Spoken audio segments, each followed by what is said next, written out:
Bom dia, irmãos e irmãs ouvintes da FM Padre Cícero, chegando dicas de saúde para você viver melhor. Eu sou Péricles Vasconcelos, médico clínico do aparelho digestivo. Estou aqui com Milé Anastácio, na programação de som, é o operador de sonoplastia. E o programa Dicas de Saúde aos domingos, de 7 às 9, depois a missa aqui na Rádio Padre Cícero, do Santuário do Sagrado Coração de Jesus.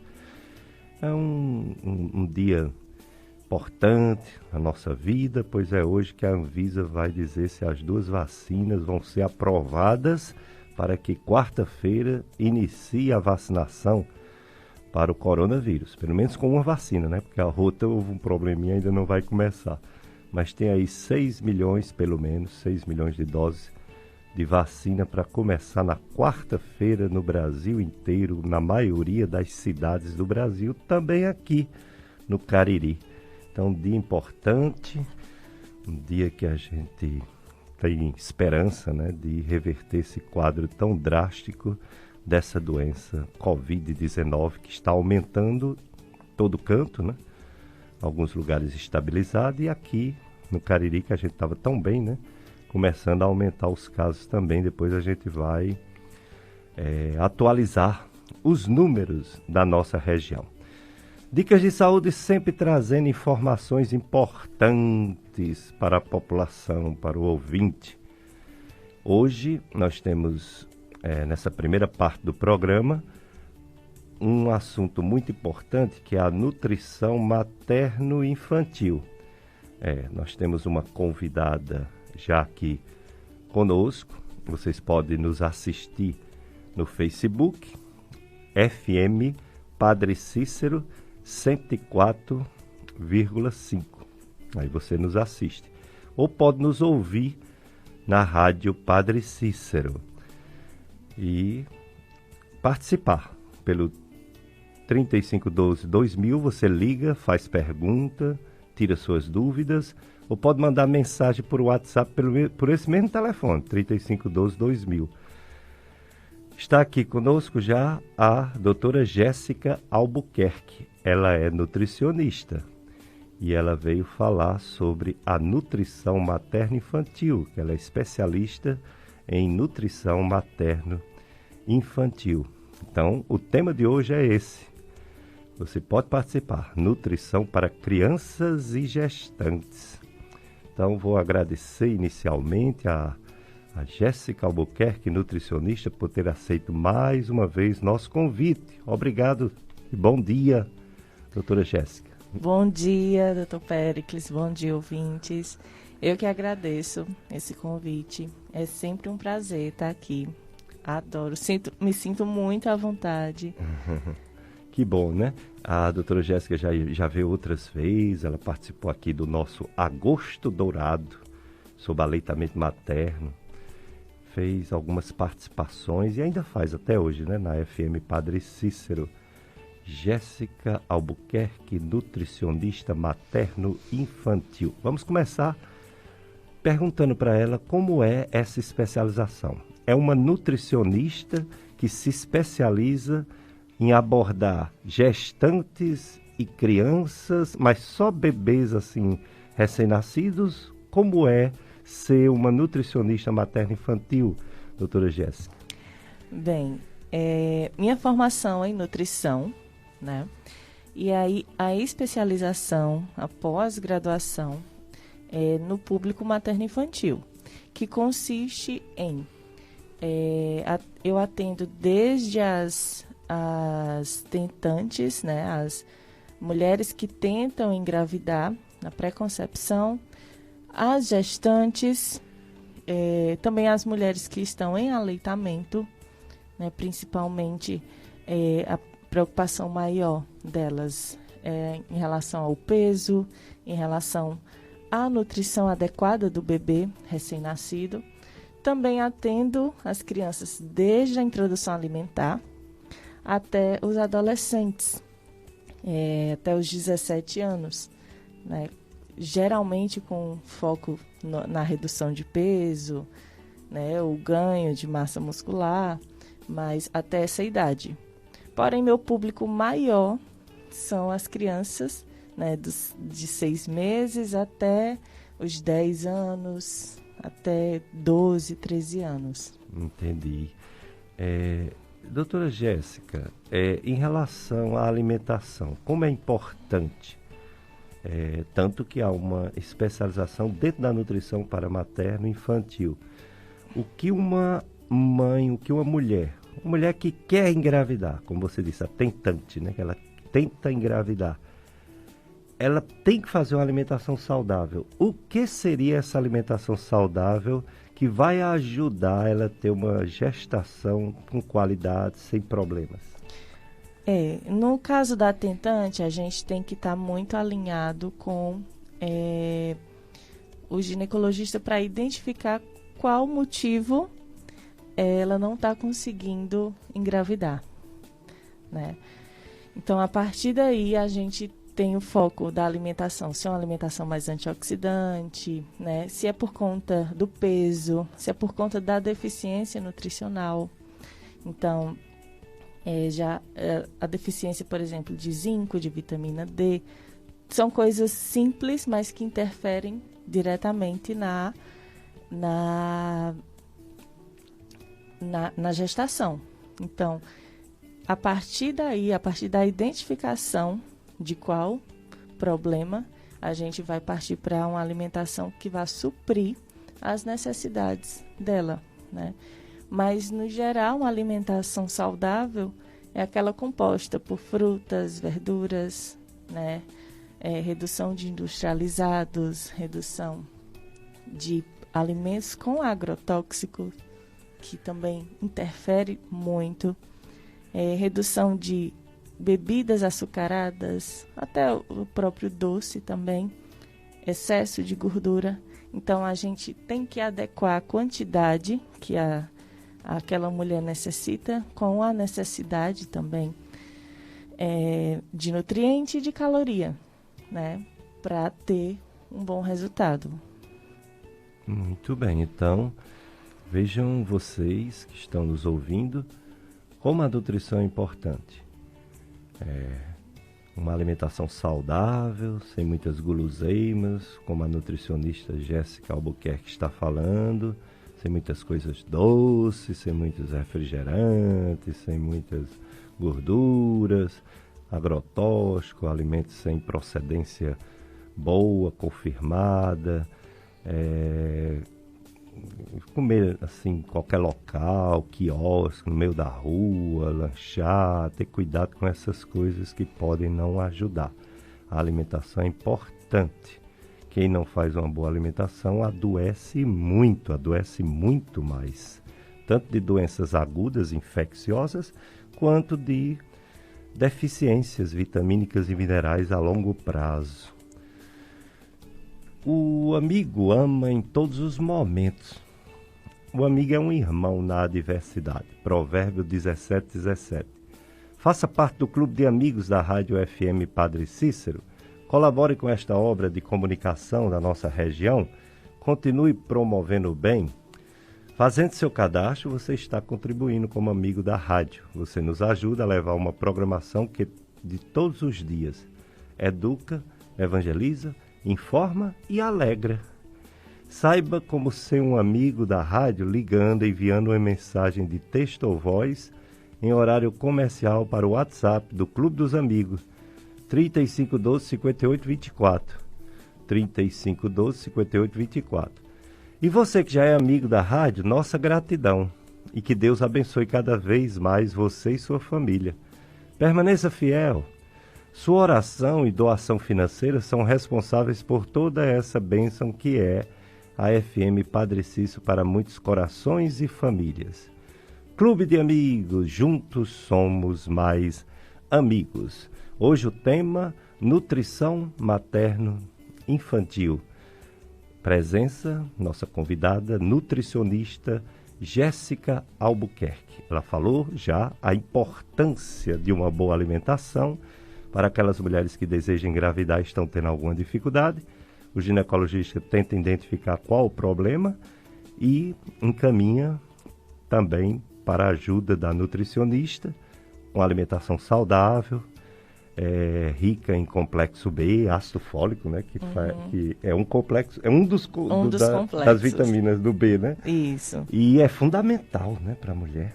Para a formação do bebê, até para a concepção também é muito importante. Aborto, né? Aborto espontâneo, né? Justamente. É fundamental. Aí, na sequência, quando a mulher engravida, aí é que precisa mesmo de uma boa alimentação, porque ali ela deixa de ser um ser único e passa a ser 2 seres numa só pessoa, né? Porque ela guarda na barriguinha o seu filho, a sua filha, que virá a nascer, se tudo der certo, se Deus permitir. E aí, aquela gestação, logicamente, tem que ser com uma boa alimentação. Doutora Jéssica, existem alimentos que uma gestante não deveria comer? Ou é mito, usando pouquinho pode de tudo? Ou tem realmente alimentos nocivos? Tem realmente alimentos que a gente tem que ter um cuidado maior, né? Um que é muito cultural é o uso de chás. Então, os chás, tem alguns que a gente já sabe que é terminantemente proibido, né? E outros, como o gestante é um grupo de risco, não existe nem estudos para comprovar, né? E nem vai ter quem se habilite a fazer esse teste. Então, o que a gente faz é a exclusão da maioria dos chás, né? Além de ter cuidado também com quantidade. O uso excessivo de café, ele pode provocar aborto.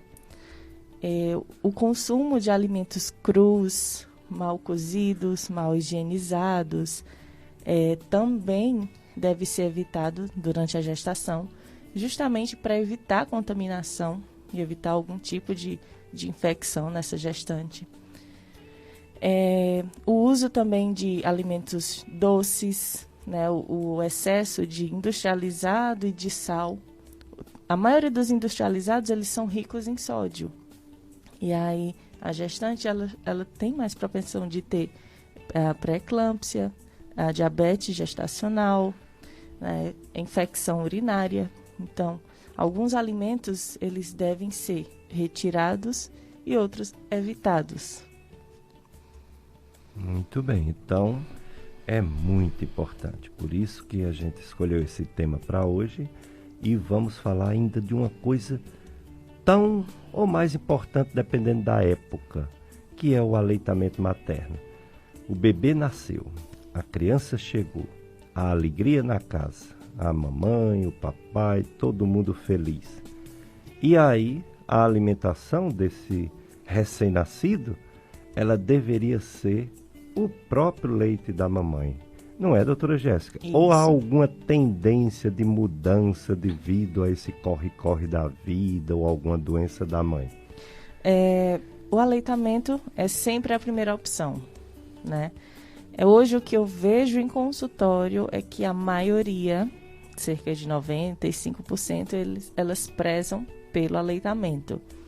Então, o que a gente via antigamente, que era dado fórmulas, leite de vaca, o mingau, hoje se dá mais importância ao aleitamento, né?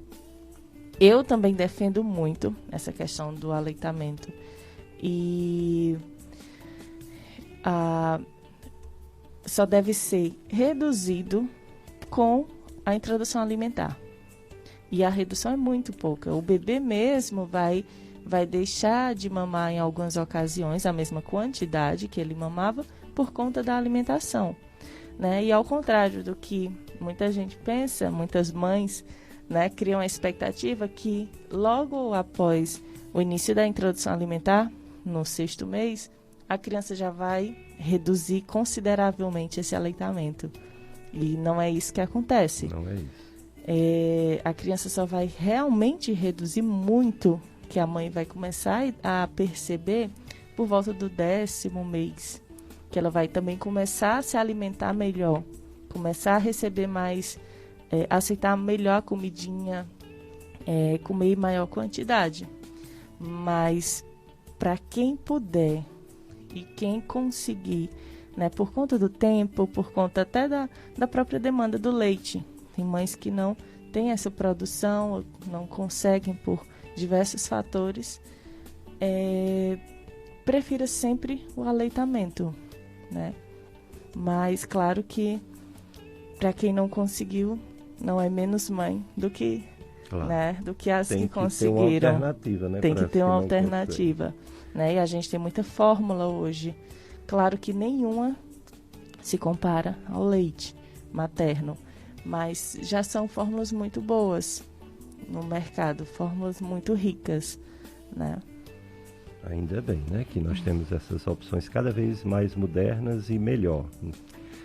Agora, apesar de ter passado aquela fase do empírico, da mãe, da vovó, dizendo foi assim que eu eduquei meus filhos, foi assim que eu amamentei, dando essa comidinha, dando esse chazinho, dando esse mingauzinho, isso diminuiu. Hoje estamos na era da ciência, né, dos conhecimentos científicos e dos benefícios do leite materno para as crianças.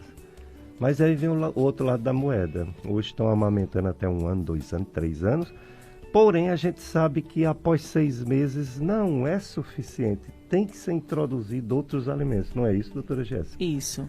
Não é suficiente só o leite, né? Tem que ter, sim, uma alimentaçãozinha, frutas e legumes. Após 6 meses. Após 6 meses, né? Nada de antecipar também. Exato.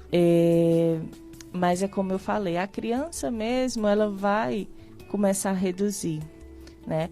Talvez algum ouvinte discorde por conta de que há fases que a criança está nascendo dente ou tem as vacinas, e aí a criança fica mais dengosa e volta muito pro aleitamento. Às vezes a criança vem numa alimentação muito boa, num ritmo muito bom de alimentação, e de repente ela começa a querer só peito, né? Isso é fase. É só esperar um pouquinho, ter um pouquinho de paciência, que a criança volta a consumir os alimentos normalmente, né? Todos nós, quando estamos doentes, interfere na alimentação. A criança é do mesmo jeito. Agora, antes dos 6 meses, o ideal seria nada. Nem água, né? Nós vivemos numa região quente em que querem dar muita água à criança e nem sempre essa água está tão purificada, pode até causar problemas, né? Isso. Antes do 6º mês, a criança não está pronta para receber a alimentação, né? Nem o líquido, como você falou, a água. O leite é suficiente para nutrir e para matar. Água, né, no leite? É isso, para matar essa sede. Essa sede. Né? Chás, eu vejo muito o consumo, principalmente os avós querendo introduzir chás em bebê, sucos, água de coco, que inclusive não é permitido até 1 ano de idade por conta da imaturidade renal da criança, né? A água também vai nesse mesmo princípio, antes de 6 meses não. E para as mães que precisam trabalhar, né, ou a produção do leite está reduzindo, a indicação é que ou faça o desmame e congele, ou introduza a fórmula até o 6º mês para aguardar esses sinais de prontidão da criança, né? A criança se sentar, a criança demonstrar interesse pelo alimento, começar a evoluir na mastigação também. Então, tudo isso, se for feito de forma precoce, pode trazer sérios riscos para a criança, de engasgo, né? Algum problema intestinal. As alergias também estão muito ligadas a isso, a introdução precoce de alimentos como leite, como outros produtos que a criança não pode, leite de vaca, né, que eu falo, que a criança não pode digerir. É verdade. Vamos ao nosso apoio cultural, Miller. Depois a gente volta entrevistando mais a doutora Jéssica Albuquerque, nutricionista materno-infantil.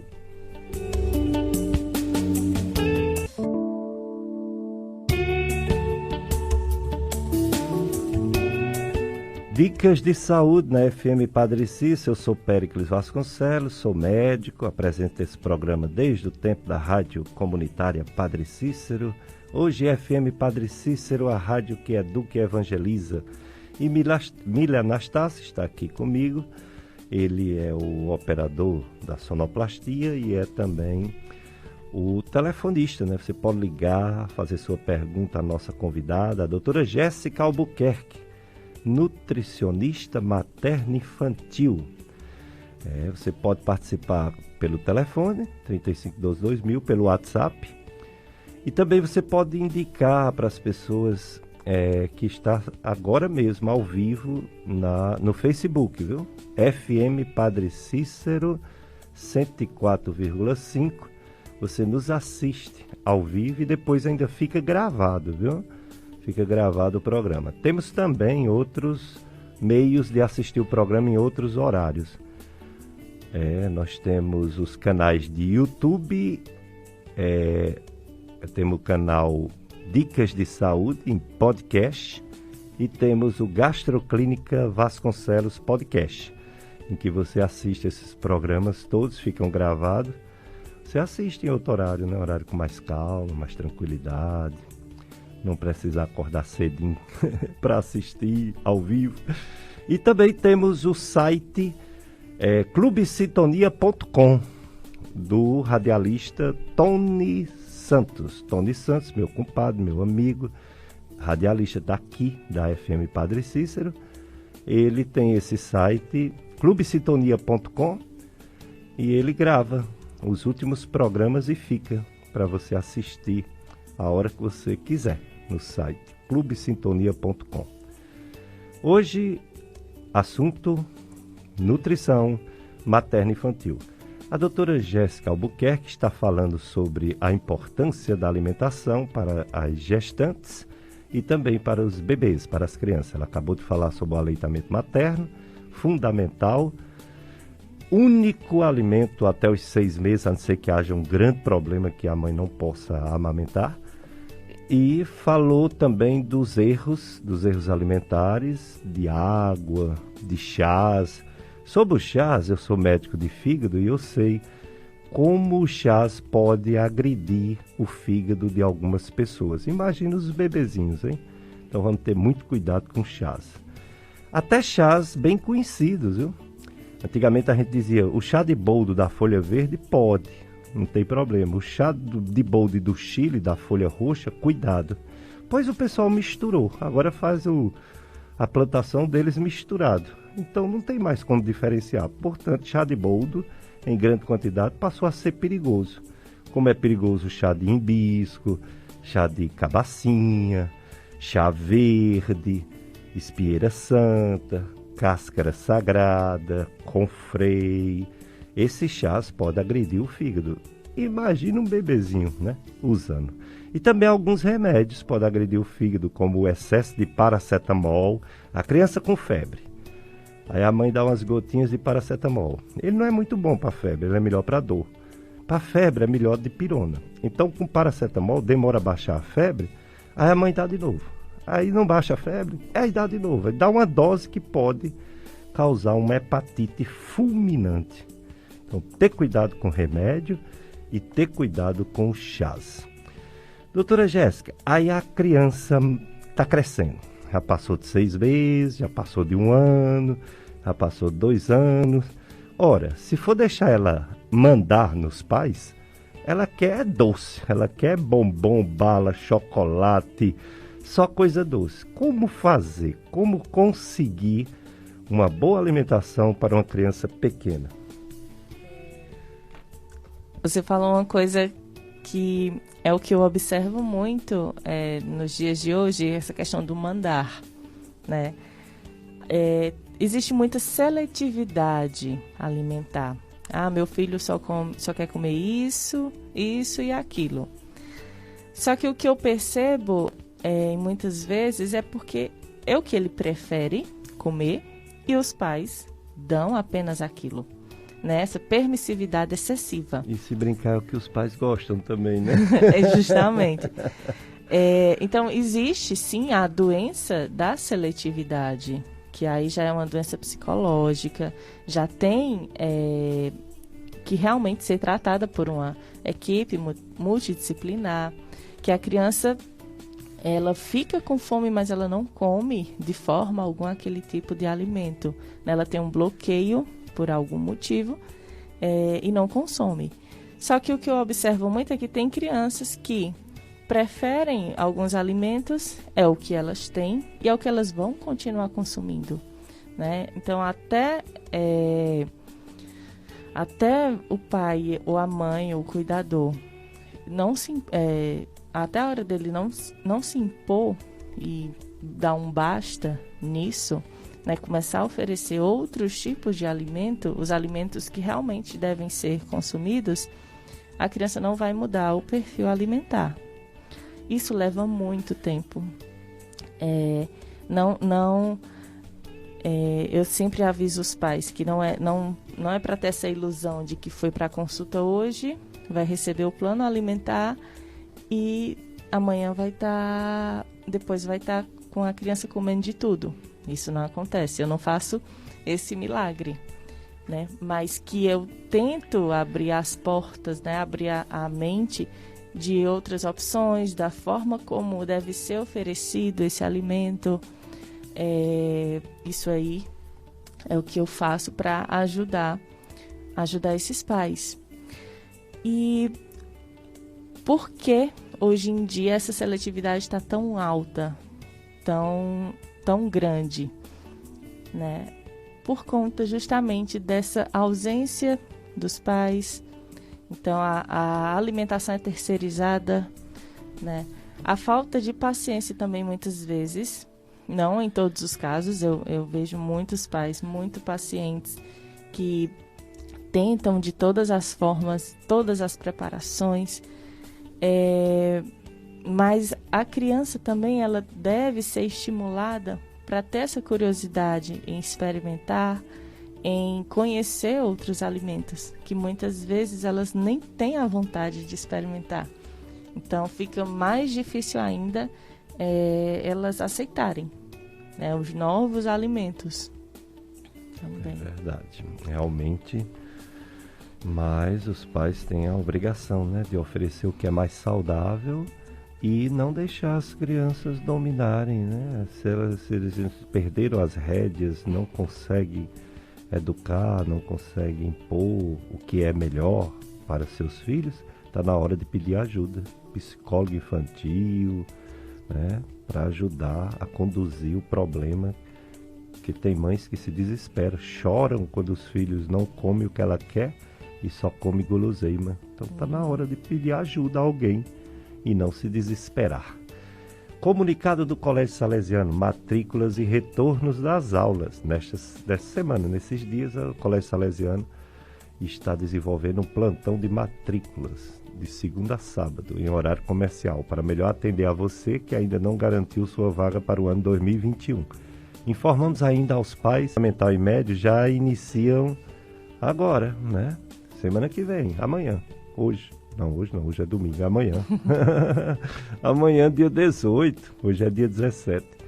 As turmas de ensino fundamental começam amanhã, do 1º ao 5º ano.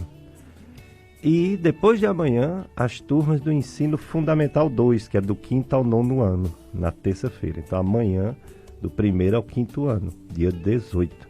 No dia 20 de janeiro, quarta-feira, as turmas do ensino médio. A educação infantil, portanto, vai ter também agora no Colégio Salesiano, que antes não tinha, né? Bem pequenininho. Mas vai começar no dia 1º de fevereiro. As aulas acontecerão de forma híbrida e algumas turmas já terão atividades presenciais. Mais informações pelo telefone 2101 3770. 2101 3770. Acompanhe as redes sociais para saber mais a respeito e tirar suas dúvidas sobre seus filhos que vão iniciar o amanhã, o 1º de fevereiro, no Colégio Salesiano São João Bosco. Estou entrevistando a doutora Jéssica Albuquerque, ela é nutricionista materno-infantil. Ela falou sobre a importância de uma boa alimentação para as mulheres que querem engravidar, que desejam engravidar, que tentam engravidar e às vezes estão com dificuldades.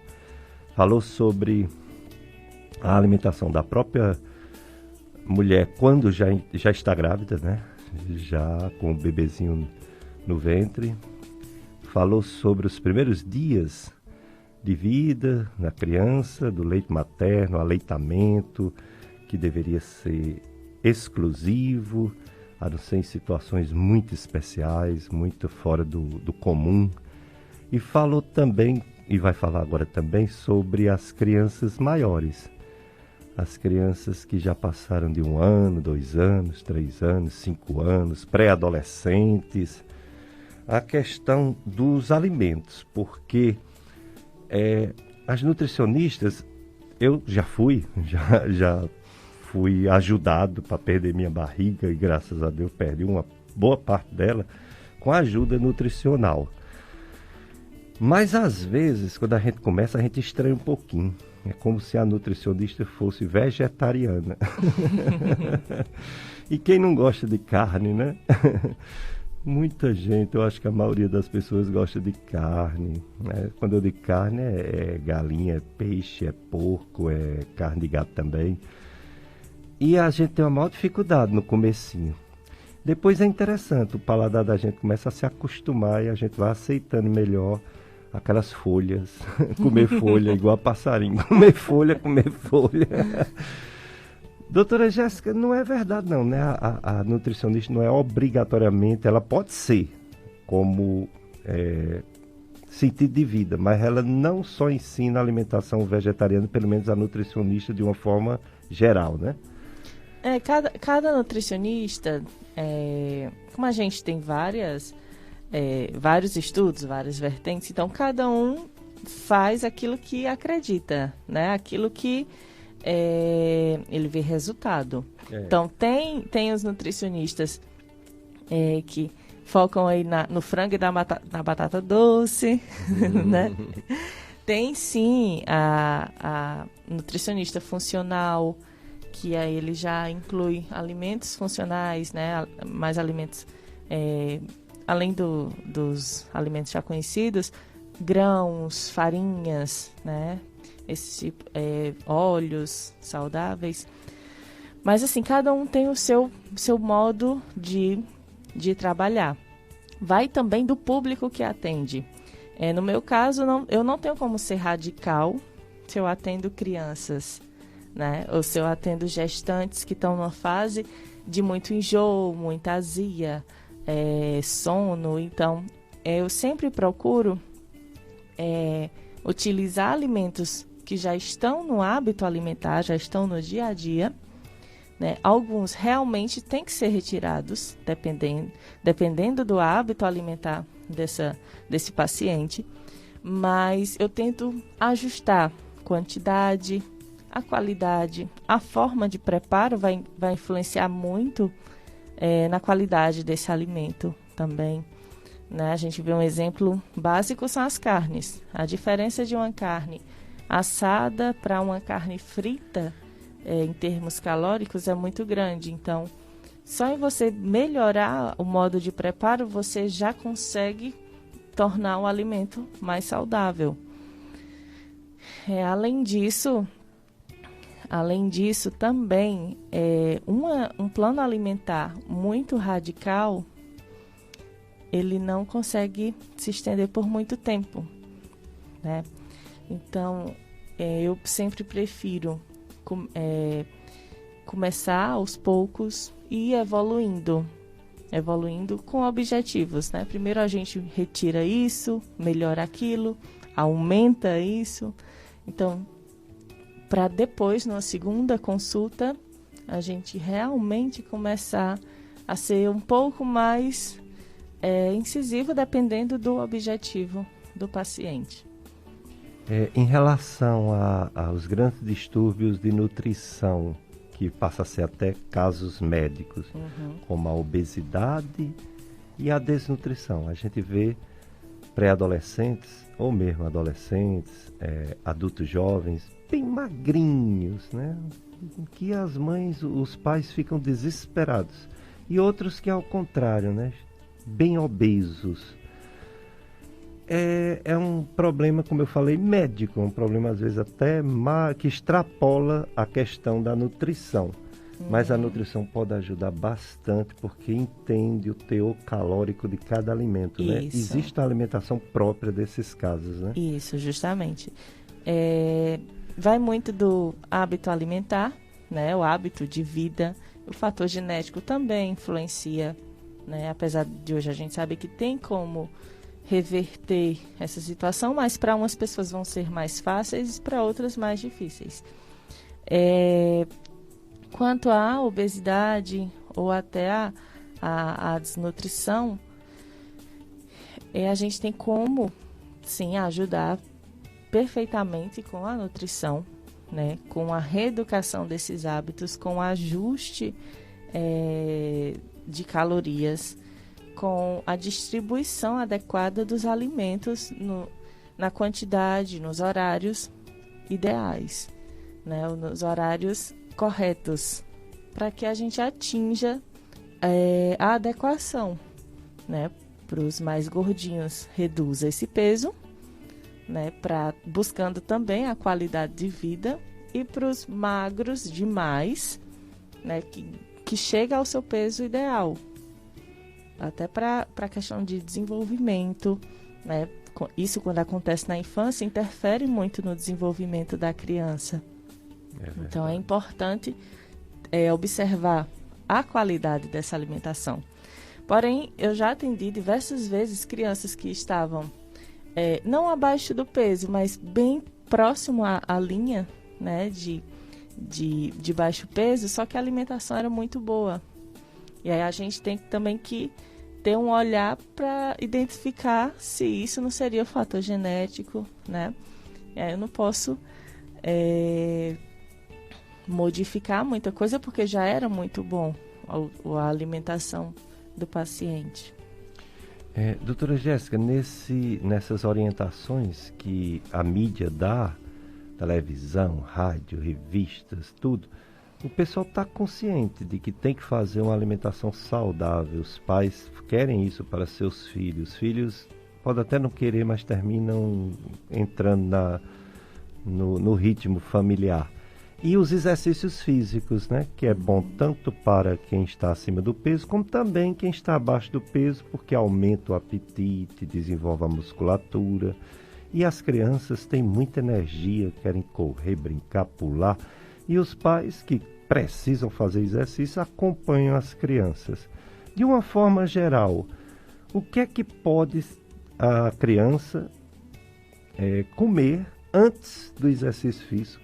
Antes do jogo de futebol do menino, antes da natação do menino, da menina, o que pode comer antes, o que pode comer depois? Existe essa orientação? Existe, sim. A gente tem primeiro que avaliar quanto tempo antes ele comeu algo, né? Supondo que ele tenha feito uma grande refeição, no caso um almoço ou um jantar, a gente pode iniciar esse exercício 2 a 3 horas depois, né? Caso não tenha feito, o objetivo seja fazer uma refeição para logo em seguida fazer o exercício, então a gente escolhe alimentos mais leves, como as frutas, né?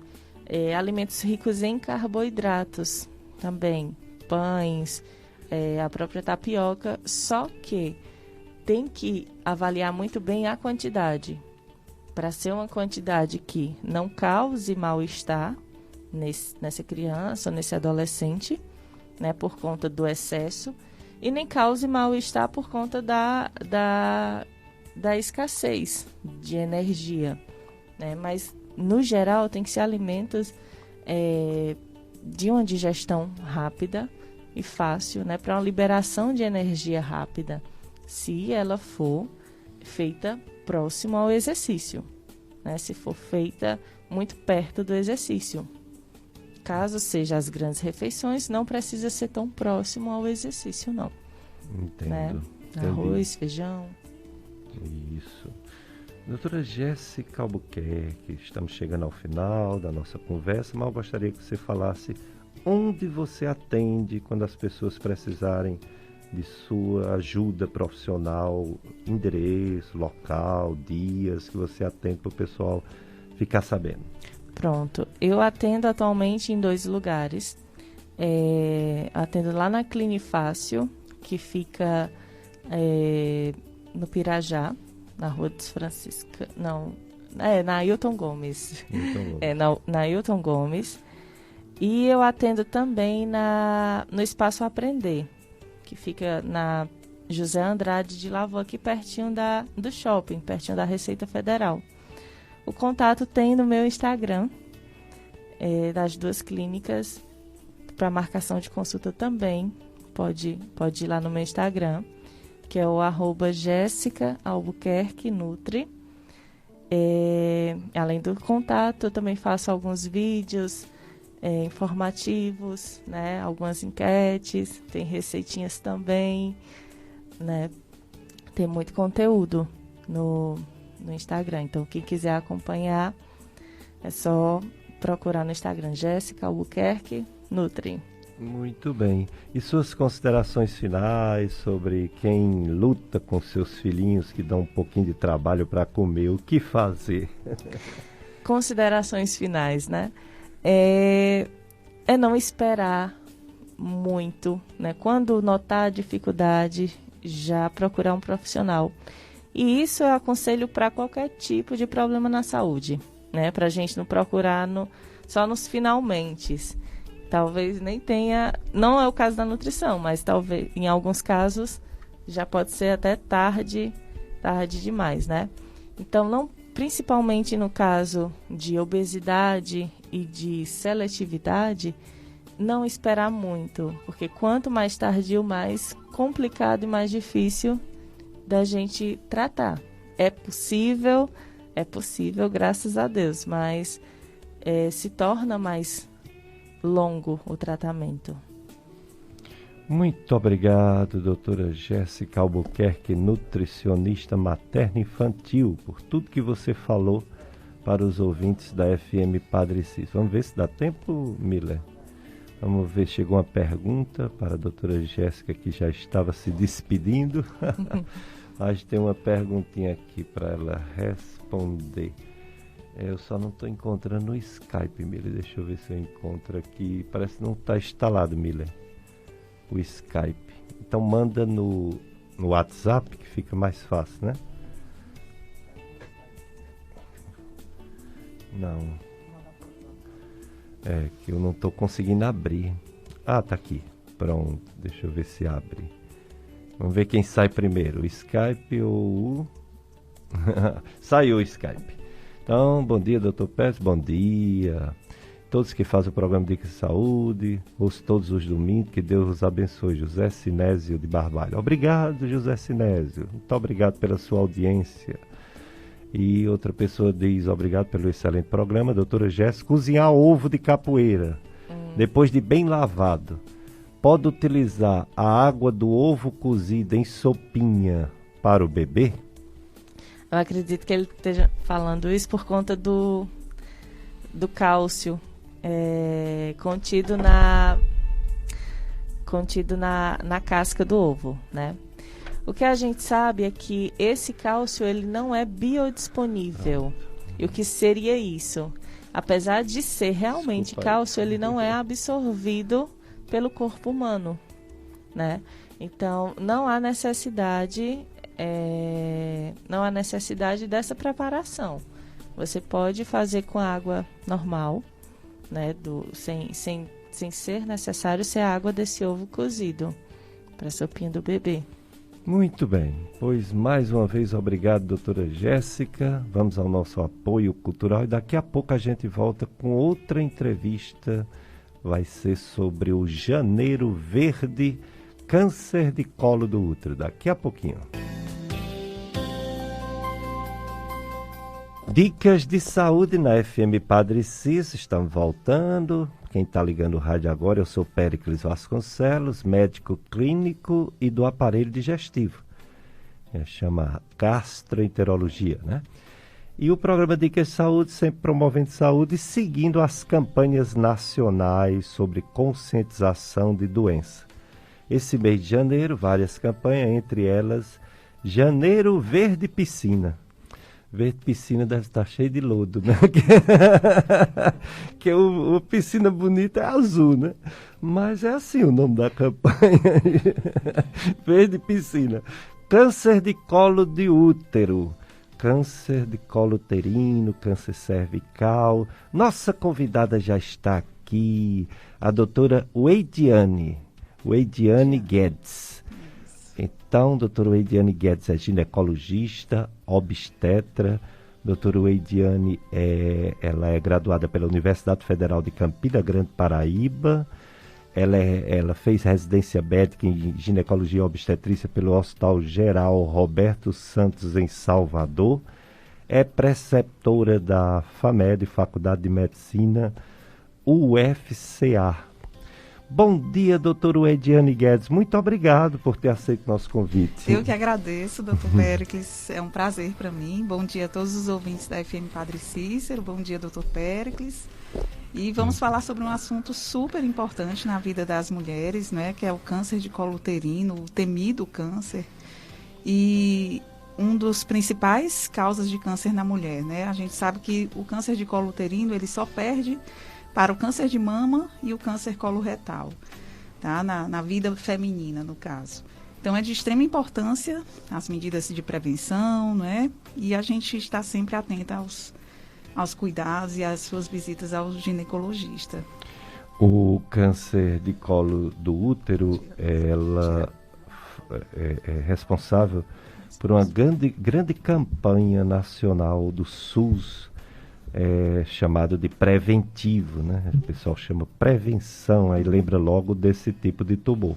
Em algumas regiões do Brasil e algumas regiões do mundo, esse câncer está diminuindo bastante, graças a Deus, a ponto de ter cânceres, depois da mama, cânceres como do intestino, que tem mais casos em mulheres do que o próprio câncer de colo do útero. Isso. Mas nossa região, nordeste do Brasil, a gente ainda não pode comemorar, ainda tem muitos casos, não é isso, doutora Weidiane? Com certeza. No Nordeste, a média são 19 casos em 100 mil mulheres, né? Então, é um número alto com relação a todos os estados do Brasil, né? E isso se deve a tanto ao desenvolvimento, né, econômico também, né? As pacientes, às vezes, não têm acesso à saúde, não têm acesso a realizar seus exames de prevenção anualmente, e até mesmo cultural, assim, elas têm um ritmo de vida muitas vezes de trocas de parceiros com muita facilidade, iniciam a vida sexual muito cedo, até mesmo antes dos 16 anos. Então, assim, é uma realidade que a gente ainda tem que buscar e informar bastante e ajudar para que esse cenário mude, não é? Então, precisa muito da atenção familiar, não é? Da orientação dos pais. E essa questão de liberdade demais, que muitas adolescentes hoje em dia vivem, não é? Assim, pelas redes sociais, assim, a gente vê que as pessoas não temem mais doenças, né? Então vão trocando de parceiros, vão vivendo, curtindo aí a vida sem lembrar de usar preservativos, né? Então isso é um dos pontos principais que, na minha opinião, assim, ajudam bastante para que na região Nordeste, infelizmente, seja um índice alto. Se por um lado houve uma conscientização de que a maioria das mulheres realmente vão na ginecologista e fazem os exames preventivos, por outro lado houve essa liberação sexual, né? Com certeza. Em que muito cedo se dizia, quando fazer o primeiro exame, quando tiver vida sexual, ora, as pré-adolescentes, adolescentes já estão iniciando vida sexual muito precoce. Pelo Ministério da Saúde, deve-se iniciar a prevenção a partir dos 24, 25 anos.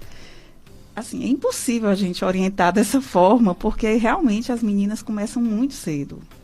Eu que trabalho em maternidade, vejo o quanto tem meninas de 14, 15 anos, corriqueiramente. Toda semana nós fazemos um parto de uma menina dessas. Então, é uma realidade muito presente ainda, né? Então, isso deveria mudar. Eu sou uma das que, talvez, a médica careta, né? Mas não é isso, é questão de saúde mesmo, é questão de deixar as coisas acontecerem no seu tempo, né? Assim, dar tempo para as suas fases da vida, né? Com certeza. E se, eventualmente, iniciar vida sexual muito precoce, ter uma orientação para que use realmente preservativo, para que não fique trocando de múltiplos parceiros, né? Assim, não faça aquele troca-troca, ou então que saiba também como é seu parceiro, porque também não adianta ter só um parceiro, mas só que ele tem várias, não é? Então tem que ter essa conscientização e esse cuidado da menina jovem especialmente, né? É verdade. A promiscuidade, ela traz inúmeras doenças. E uma delas é essa, o câncer. Tem muitas doenças sexualmente transmissíveis, o temível HIV que pode levar a AIDS. Né? Eu não sei se o senhor percebeu, doutor Péricles, como aumentou um pouquinho, né, a questão do HIV. Entre os jovens. Entre os jovens, né? E a gente vê que realmente esqueceram de falar, assim, as campanhas mesmo de uso de preservativo deram uma diminuída, né? Antigamente teve um período que era muito incisivo, né? A questão de ficar incentivando o uso de preservativo. Hoje em dia está todo mundo muito livre, muito... o bom mesmo é curtir a vida. Isso eu não sou a favor, e eu acho que tem mesmo que haver muita conscientização, principalmente para as nossas jovens, né? Para os nossos jovens, meninos também. Também, não adianta só educar as meninas se os meninos continuam por aí. Quer dizer, a mãe que, aquela frase popular, a mãe que segura sua ovelhinha e solta seus cabritinhos, elas vão depois colher os resultados, né? Porque eles também vão causar problema em pessoas e vice-versa, vão trazer problemas para eles também. Para eles também, que a gente tem que lembrar que o HPV ele também causa câncer de pênis, né? Exatamente. Embora não seja tão falado e não seja tão comum, mas a gente sabe que ele pode também repercutir na câncer saúde de garganta. Câncer de garganta, né? Pelo sexo oral. O senhor sabe. Exatamente. Justamente. Já uma pergunta para a doutora Widiane. A ouvinte, ela deseja bom dia para doutor Pérez, obrigado para mim e para todos da rádio, obrigado. Mila está agradecendo também. E ela diz assim: doutora Widiane, o que dizer das meninas que estão com o útero formado? Deixa eu ver se eu entendi. O que dizer das meninas que não estão com o útero formado para engravidar, né? E engravida, né? E o câncer uterino, se não tratar precocemente, acho que ela quer dizer, pode complicar, pode ter o câncer avançado, pode levar à morte. O que seria de fato câncer uterino, essa doença? Qual a causa dessa doença? Doutora Widiane, é a pergunta da Maxilene. Pronto, Maxilene, bom dia. Com relação, primeiramente, à questão de engravidar com o útero muito jovem, né? Assim, se ela engravidou, teoricamente, o organismo dela vai conduzir...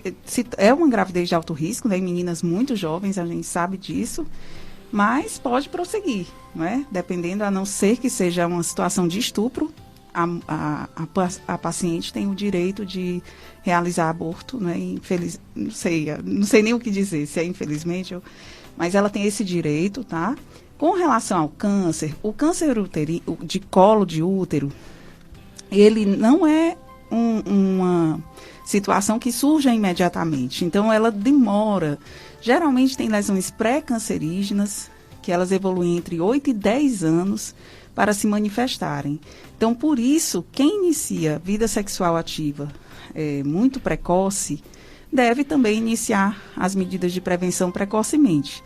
Além disso, a gente, graças a Deus, desde 2013, dispomos no SUS das vacinas, né? Das vacinas contra os principais subtipos de HPV, né? Que é o 6, 11, 16 e 18, que é a vacina quadrivalente, que ela pode ser feita em meninas entre 9 e 13 anos de idade e deve ser feita em duas dosagens, né? Com a diferença de 6 meses. Isso também diminui o risco de câncer no futuro, né? Então, graças a Deus. E quem não conseguir fazer pelo SUS, nesse intervalo de tempo, pode ser feito em clínica popular ou em clínica particular, e também se beneficiar para que não tenha esses subtipos de HPV. Mas isso não significa que ela esteja livre dos riscos. Os riscos ainda existem, porque são mais de 100 tipos de HPV. Tá? Então, existem outros também capazes de causar o câncer de colo. É verdade.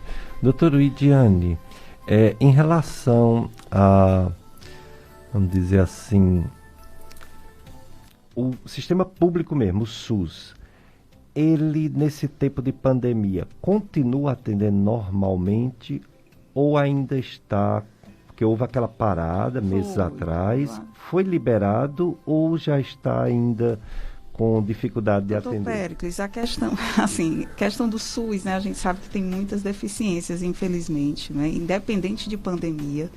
Na pandemia piorou bastante, a gente percebeu isso, lógico, principalmente nos primeiros 15 dias, né, que foi aquele período que ninguém sabia o que fazer, que era realmente ficar em casa, então até fecharam-se também os postos, tudo, não é?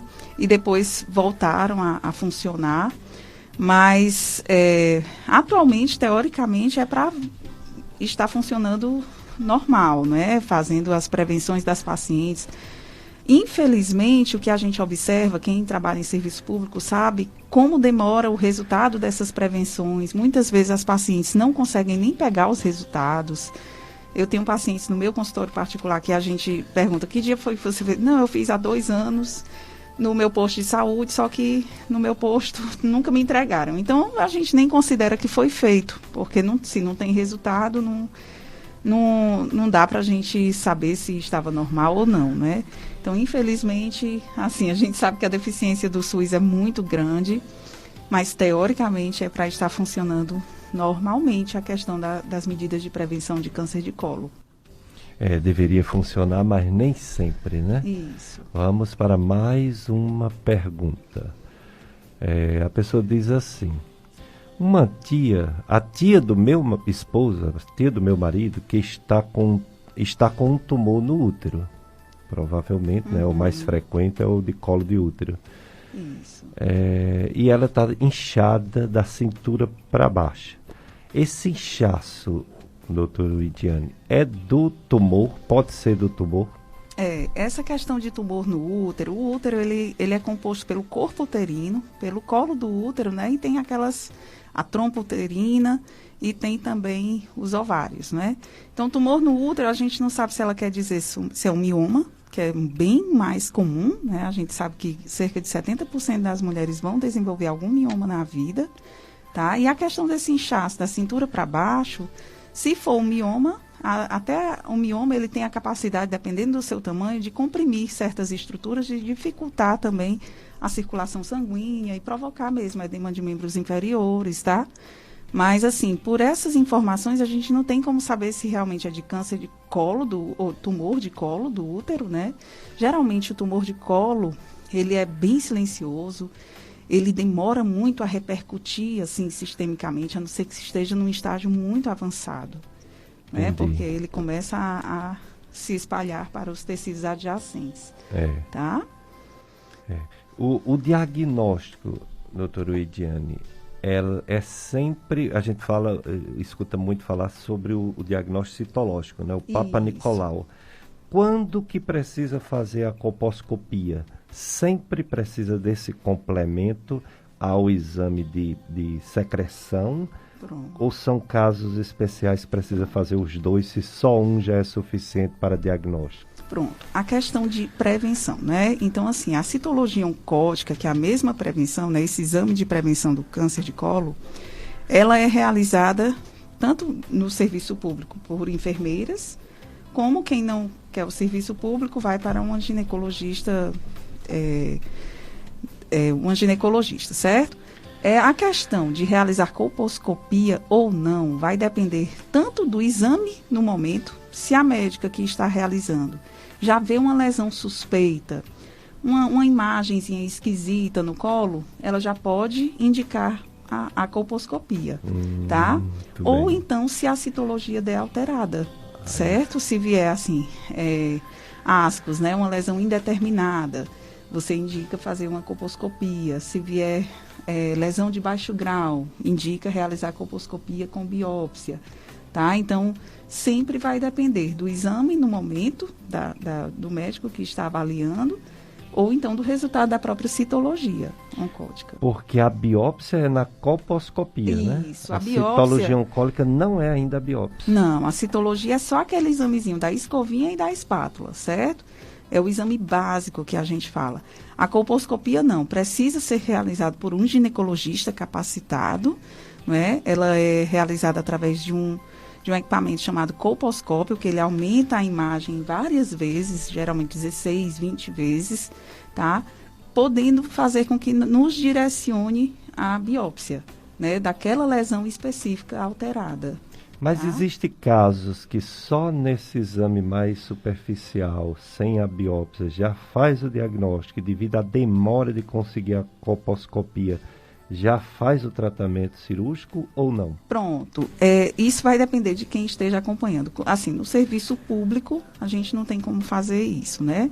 Mas no atendimento de consultório, a gente consegue já... Viu uma lesão suspeita, já pode até tratar imediatamente, né? Mas a gente sabe que as lesões precursoras, né? Que é aquela NIC 1, que é a mais de baixo grau... As de graus mais avançados precisam de um tratamento mais agressivo, né? No caso, NIC 3, a indicação é a retirada do colo inteiro ou então fazer uma histerectomia, né? Então, vai depender sempre de como está sendo essa condução da paciente, certo? Uma paciente com suspeita, mas que não foi comprovado que é câncer do colo do útero, ou seja, não é NIC 3 para cima, certo, né? NIC 2 para menos. O tratamento seria, vamos dizer assim, das lesões que ainda não são câncer, mas que pode gerar, né? Isso, com certeza. Aí, no caso, era o tratamento do HPV. Isso, que geralmente é a cauterização, né? Ou química, ou a cauterização elétrica mesmo, né? Aquela... Esqueci. A cauterizaçãozinha com aquele aparelhinho que queima a lesão, tá? Esse é o tratamento. Isso, que previne, né? É uma verdadeira prevenção. Você tira aquela lesão e ela impede que ela evolua, né? Que ela progrida mais e que ela se torne, eventualmente, num câncer. E a diferença em termos de ginecologia é porque é interno, né? É uma coisa lá dentro, tem que cauterizar lá dentro. Mas se for, por exemplo, no pênis ou na região anal, se faz também esse tratamento externo. Pode ser feito cauterização, né? Ou então medicações imunomodeladoras, como Imiquimod, certo? Que é o mesmo que a gente geralmente usa nas lesões precursoras de garganta, né? Então, podem ser usados também. Tá? Exato.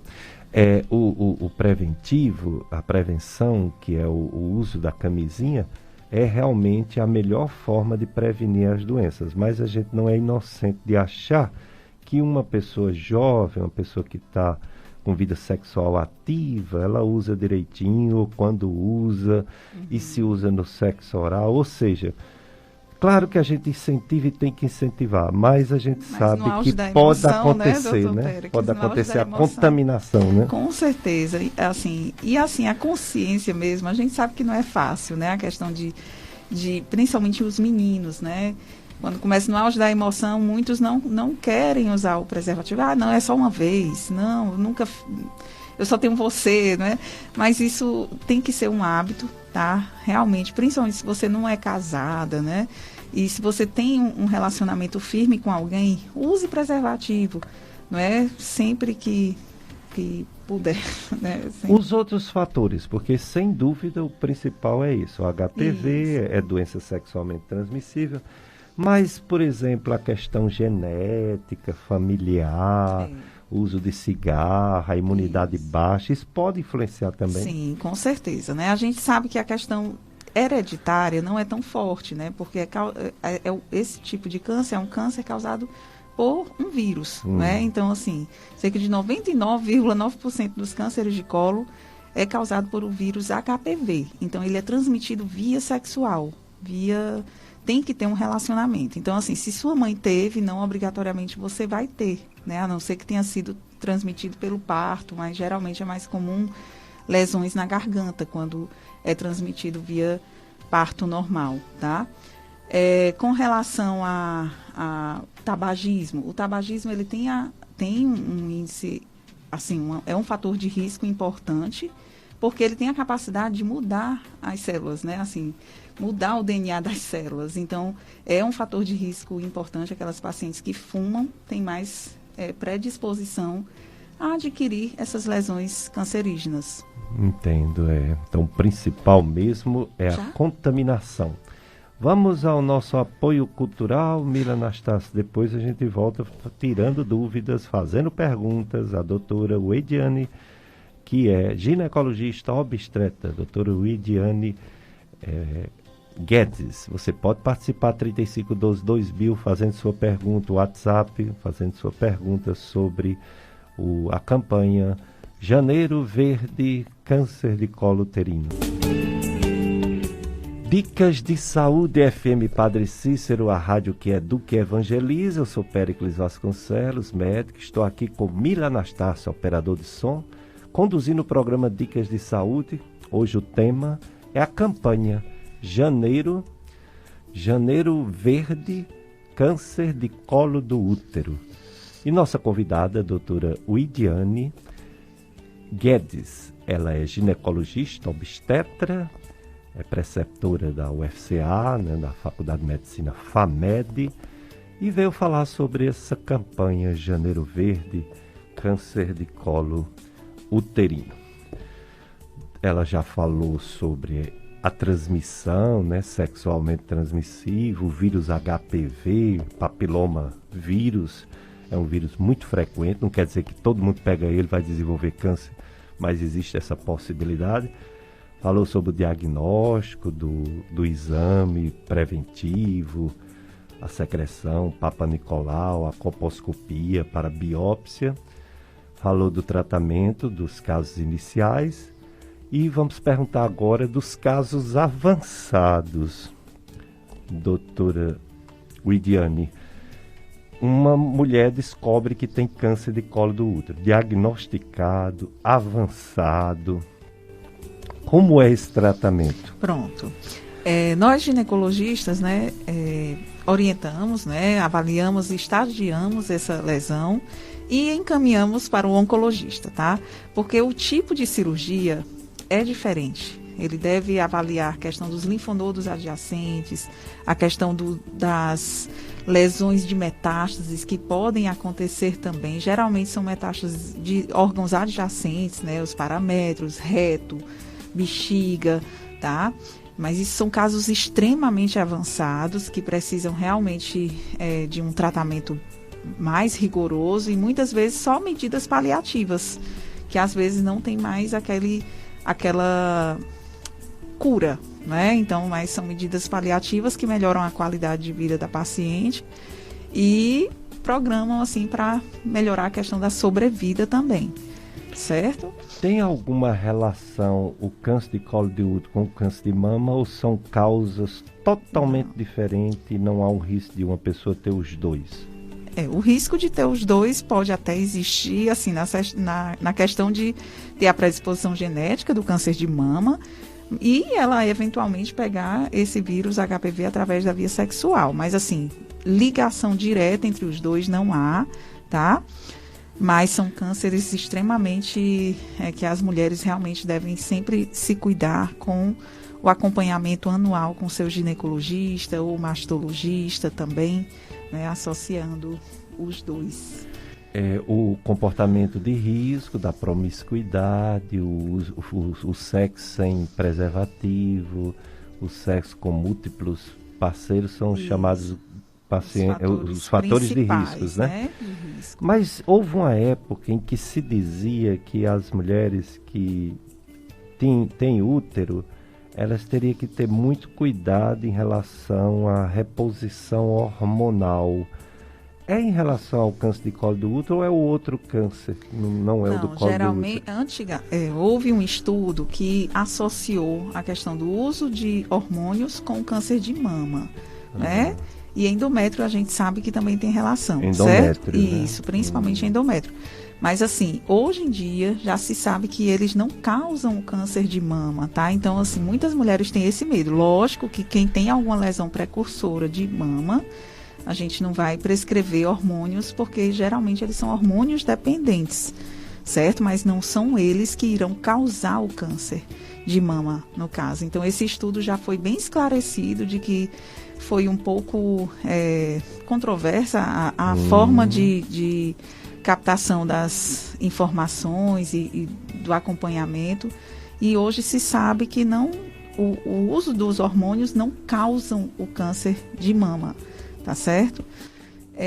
Falando um pouquinho sobre os sintomas, certo, doutor Péricles? Para desconfiar, né? Que uma pessoa desconfiar que muita gente acha que câncer de colo obrigatoriamente tem que já vir com dor pélvica, né? Então, assim, muitas pacientes chegam no nosso consultório com queixas de dor e já ficam em pânico, achando que estão com algum tipo de câncer na região pélvica, né? Inclusive pacientes jovens, tá? Mas a gente sabe que a maioria das lesões precursoras do câncer de colo, elas não causam dor nenhuma, não causam sintoma nenhum, tá? São extremamente silenciosas, elas geralmente convivem com você em torno de 8 a 10 anos, tá? A média de idade de uma mulher diagnosticar mesmo um câncer de colo é em torno dos 30 anos de idade, tá? Então, por isso que é importante a gente sempre estar de olho nessas lesões precursoras antes, né? Fazer a prevenção o quanto antes, se você iniciou vida sexual muito jovem, e fazer esse acompanhamento para rastrear, gente. O importante é rastrear, é não se abandonar, né? Ficar sempre acompanhando com o seu colo do útero, tá? Quando essas lesões avançam muito, que já são vários anos, é muito raro que ocorra em menos de 2 anos um avanço tão exagerado, certo? Aí sim pode haver a principal queixa, que é a questão do sangramento na relação, sangramentos do nada no meio do ciclo, um sangramento sem causa aparente. E quando a gente vai avaliar, já existe alguma lesão mais significativa no colo, tá? Então, por isso que toda mulher que tem sangramento fora do período menstrual ou sangramento na relação sexual, é sempre importante avaliar o colo do útero. Nunca tenha essa queixa e permita que não seja visto o seu colo do útero, certo? Então, às vezes, a gente, eventualmente, graças a Deus, hoje em dia, os médicos estão bem orientados com relação a isso, mas algumas vezes eu já atendi pacientes que vieram com queixas de sangramento, mas ninguém avaliou o colo do útero dessa paciente. E quando nós fomos dar uma olhadinha, né, nesse colo, ele já estava todo tomado da lesão, tá? Então é super importante essas pequenas queixas e esse cuidado com o colo do útero. É verdade, é a doutora Widiane falando sobre a campanha Janeiro Verde, câncer de colo do útero. Doutora Widiane, eu atendo muita gente e as senhoras de uma certa idade, uma boa parte delas já fizeram esterectomia, mas a gente sabe que as coisas mudam, né? Antigamente as mulheres tinham muitos filhos, né? E hoje em dia menos. Hoje em dia a gente não vê essa indicação tão frequente. O que mudou? O conhecimento da medicina? Qual foi a evolução para ter menos cirurgia, menos retirada do útero? Antigamente, eu conversando até com colegas do senhor, doutor Clemi, antigamente, inclusive, cistos de ovário. Muitas mulheres tiraram o ovário por conta de cisto, porque antigamente não tinha tanto conhecimento. Já se via um cisto, já achava que era... Mioma, né? O mioma já até hoje ainda tem muito disso, assim, a gente recebe muito em consultório paciente assustadíssima porque deu um miominha pequenininho, numa localizaçãozinha inocente ali, tá? Então, a questão de diminuírem os números de cirurgias, eu acho que principalmente pelo bom acompanhamento, tá? Um bom acompanhamento, uma boa indicação cirúrgica, a gente sabe que muitas vezes a presença de alguma nodulação no útero, alguma alteração, não é tão prejudicial à paciente quanto o risco cirúrgico, tá? Então, assim, a gente só indica uma cirurgia em casos de extrema necessidade, né? Realmente que esteja interferindo na qualidade de vida dessa paciente ou então pondo em risco para um problema maior, tá certo? Então, realmente, a questão de indicar cirurgia deve ser muito bem indicada. Então, desconfie daquele médico que já viu alguma coisa e já diga, isso é cirúrgico. Sempre peça uma opinião a mais, tá? Porque o risco cirúrgico existe, tá? E principalmente em pacientes também de uma idade mais, né? Ter uma indicação precisa e mais coerente. Exato. A doutora Weidiane veio falar sobre o câncer de colo do útero. E o coronavírus está aí, infelizmente, aumentando no Brasil todo. Ontem foi mais notificação de 1.059 mortes, casos novos mais 62.452, dando um total de casos novos já de 8.456.000 e de mortes no Brasil 209.305. Puxa, quase a população de Juazeiro do Norte. Isso, Demais. Houve uma instabilidade, graças a Deus, mas ainda está aumentando. No Brasil, um aumento de 11% se considerar só uma semana e de mortes, e de casos 6% se considerar uma semana. Aqui no Juazeiro a gente teve um período longo sem mortes, mas essa semana teve 2 mortes, semana passada teve uma. Depois de um período longo, de quase 18 dias sem notificações, veio essas 3 notificações. 2 essa semana de morte e uma na semana passada. E de casos, a gente tinha uma média, né, pelo menos até a semana passada, de 14 casos novos dia. E aumentou para 35 casos dia, em média. É um aumento de 150%. A tal da segunda onda que demorou a chegar aqui. Aqui demorou a chegar a primeira onda, quando Fortaleza estava muito ruim a situação. E agora parece que está chegando a segunda onda, porque o pessoal não faz mais o necessário, né? As máscaras, a higienização adequada, o distanciamento social, teve essas festas de final de ano, e aí a consequência depois de 15 dias estourar, né? Depois de um mês, 150% a mais de casos novos.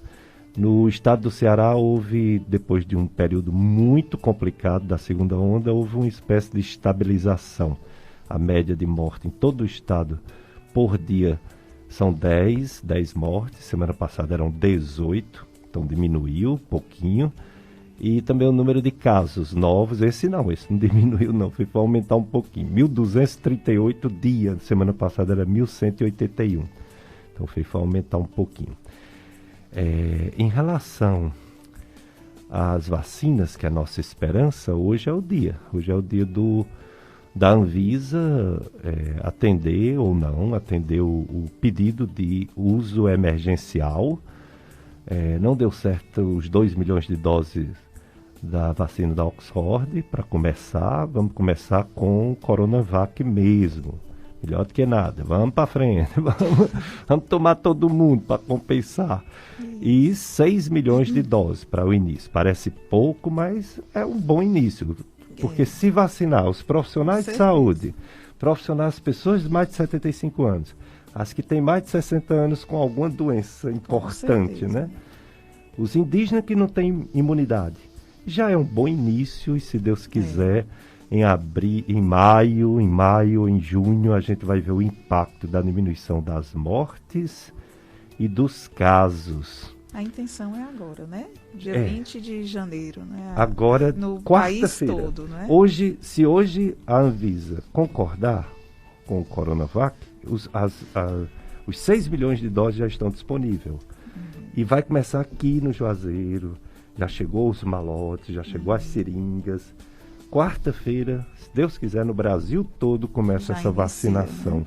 E vamos tomar, pessoal. O Papa já tomou, viu? A rainha, né? A rainha, o marido da rainha, que não é o rei, mas é o marido da rainha. Isso. Ora, mais de 30 milhões de pessoas já tomaram essa vacina, pessoal, e não morreu ninguém. Então vamos tomar, tá vamos tomar. Ah, mas alguém andou dizendo que era perigoso. Conversa, uma reaçãozinha alérgica boba.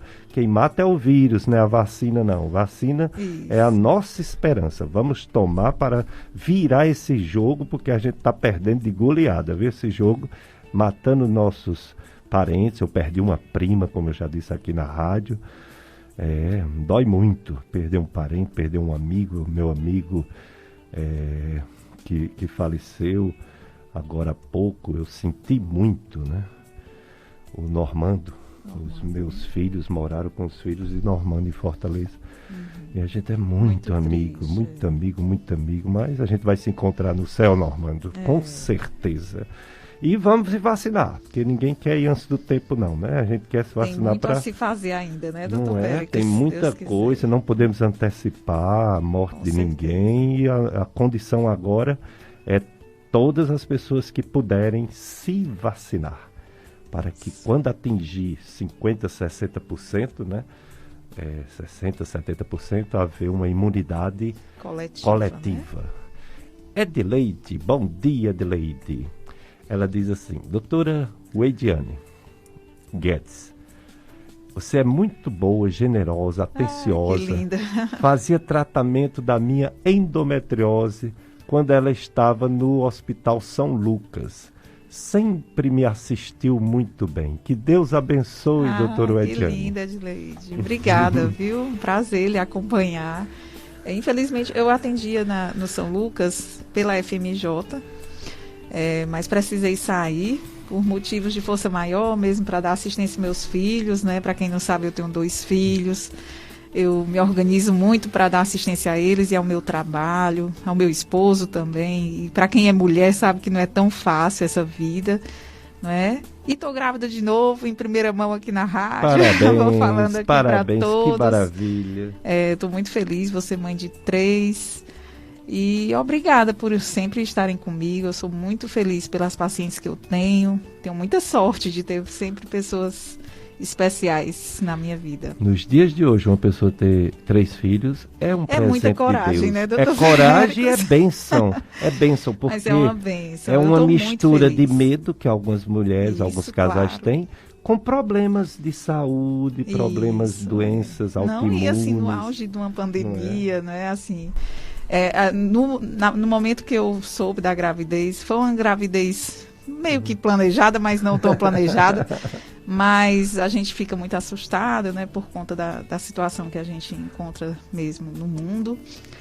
Mas a gente coloca nas mãos de Deus, eu acredito muito nisso. Eu acho que se Ele mandou é porque é para dar certo e é para acrescentar mais na minha vida. Doutora Weidiane, essa doença, se ela chega, tem que ser feito algo rápido. E tem muita gente, tem muitas mulheres que pararam de fazer a visita à ginecologista que deveria fazer anual, com medo de pegar o coronavírus. Isso. O que é que você pode dizer para essas pessoas que estão com esse medo e que pode ter um desfecho desfavorável? Isso. Assim, doutor Péricles, eu sempre oriento, a gente já está conhecendo um pouco mais essa situação, né? Lógico que agora aumentaram um pouco mais os casos, mas assim, eu sempre oriento, cuide da questão do uso da máscara, ande sempre com seu álcoolzinho pertinho na bolsa, tá? E fique se prevenindo da forma que puder, certo? Assim, mas realmente a gente não tem como ficar totalmente sem se cuidar também, né? Fazendo suas medidas preventivas, tá? Se você fez há mais de 1 ano, há mais de 2 anos, já está na hora de se visitar novamente seu ginecologista, mas assim, se fez há menos de 6 meses. Tem mulheres, doutor Péricles, que tem a fissura também para fazer prevenção de 6 em 6 meses, às vezes sem necessidade, tá? De 6 em 6 meses não há essa indicação. Sim. Mas se já faz mais de 1 ano, né, 1 ano e meio, e você tem vida sexual ativa, vale a pena fazer, certo? E ir tendo os cuidados, tá? Porque é muito melhor você prevenir uma doença séria como essa do que assim, a questão da exposição, tá todo mundo usando máscara, a gente atende de máscara, a gente tem álcool gel em todo lugar, não é? Então, a gente faz o que a gente pode, né, com relação às medidas de prevenção nessa pandemia. O principal é ter cuidado, mas não deixar de fazer as coisas importantes. Isso, o essencial, o né? essencial. Porque para mim, médico. Na nossa realidade, a tem gente que ir ao sabe que é ginecologista, essencial. tem que fazer a prevenção de mama, tem que fazer a prevenção do colo de útero. Eu não parei de trabalhar, mas com todos os cuidados. Eu uso sempre máscara, não faço atendimento sem máscara, sem aquela máscarazinha também acrílica, sem ter o álcool gel entre uma consulta e outra, não colocando muita gente, mas eu não parei. E lógico, se você teve contato com alguém suspeito, ou então está com corizando, ou com alguma queixa gripal, lógico que você não vai marcar uma consulta ginecológica nessa situação, de né? Forma, você não vai mas expor sua expor doutora. as pessoas, sua não somente a médica, né? Mas todos, né? O transporte que você vai, mas a questão de fazer um acompanhamento, se está tudo bem, não é? É importantíssimo. Que adianta você não ir ao médico porque acha que no hospital, no consultório tem mais, e ir para a balada da noite, para os barzinhos, não é? Aquele povo, ninguém de máscara, porque ninguém pode comer de máscara. De vários ambientes, de vários lugares, né? Muito mais complicado. Nesse período todinho que eu não parei um dia de atender, a não ser no domingo, eu já fiz 2 testes e deu negativo. Quase que eu choro, porque eu queria ter o tal do IgG. Eu queria já ter tido. Para ficar pelo menos um ano livre. Mas não tive. Por quê? Porque tive cuidados. Aliás, na minha casa ninguém teve, até agora. Graças a Deus. Mas lógico que pode ter. A gente tem que continuar o cuidado para não ter.